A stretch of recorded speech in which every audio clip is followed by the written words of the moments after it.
여러분, 요즘 잘 나가는 CEO들이 회사를 어떻게 운영하고 있는지 아십니까? 세 가지인데요. 첫 번째는 아웃풋 중심의 회사 운영입니다. 아웃풋, 결과를 내면 되는 것입니다. 몇 시에 출근하고 퇴근했느냐, 자리에 있었느냐 없었느냐, 그것을 따지지 않습니다. 자율성을 통해서 결과물만 내어놓으면 되는 것입니다. 두 번째는 애자일 중심의 조직 구축입니다. 애자일, 이것은 민첩성이라는 뜻이 있는데요. 요즘에는 프로젝트 중심, 고객 중심의 그런 일을 통해서 모든 것을 빨리빨리 업무를 끝내는 그런 조직으로 개편되고 있다고 합니다. 끝으로 한 가지는 긱 이코노미 형태의 고용입니다. 단기간, 임시로 한 사람을 써서 2달, 3달 일하고 넘겨버립니다. 그래서 정규직 이런 것이 의미가 없어진 그런 시대라고 합니다. 세상은 빠른 성과를 추구합니다. 기업이 추구하는 것은 단기간 이윤을 내는 것입니다. 왜냐하면 기업은 이윤을 목적으로 하기 때문입니다. 그런데 이런 시대에서 참 자율성도 많이 부여가 되지만 기회도 많이 있다고 생각을 하지만 반대로 보면 굉장히 불안할 수밖에 없는 시대입니다. 이 시대가 빨리 돌아가고 있기 때문입니다. 이런 사회를 살면서 우리 신앙인들이 어떤 믿음을 가져야 할까요? 저는 에덴 동산에서 그 답을 찾고 싶습니다. 바로 울타리를 세우는 전략입니다.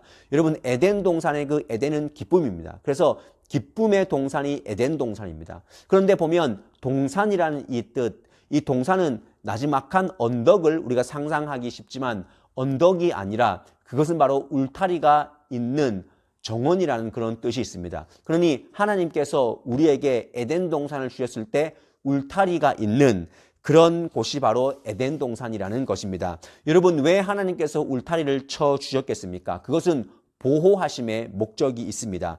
더 깊이 들여다보면 그것은 바로 구별입니다. 하나님의 영역 안에서 무엇을 허용할 것인지 무엇을 차단할 것인지 구별하라라고 울타리를 쳐주신 것입니다.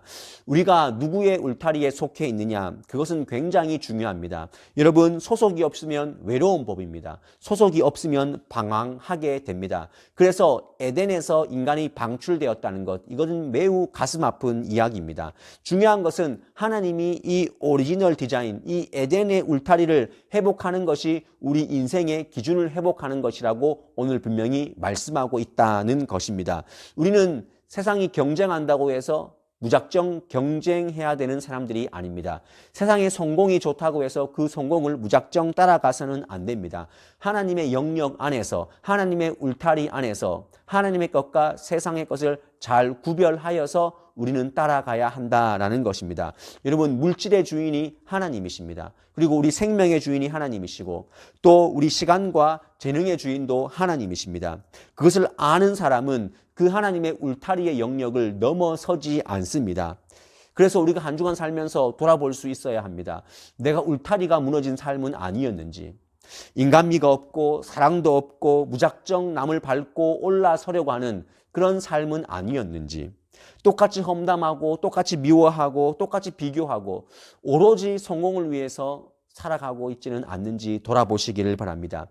희생과 또 생명과 사랑, 그것은 바로 하나님의 첫 번째 오리지널 디자인, 그 에덴 동산의 기준이었습니다. 원리였습니다. 이 사순절에 우리의 울타리가 무너져 있지는 않은지 한번 돌아보시기를 바랍니다. 세상은 빠르게 돌아가고 있습니다. 그러나 우리는 에덴 동산, 그 하나님의 영역 안에 있기 때문에 울타리를 철저하게 치고 있어야 합니다. 휩쓸리면 안 됩니다. 그 세상의 영역에서 마음껏 놀아나도 안 되는 것입니다. 하나님의 영역 안에서 오히려 안정감을 찾는 그 사람, 하나님의 원칙을 알고 살아가는 사람, 그 사람이 잘 사는 사람임을, 진짜 잘 나가는 사람임을 깨달으시기를 바랍니다.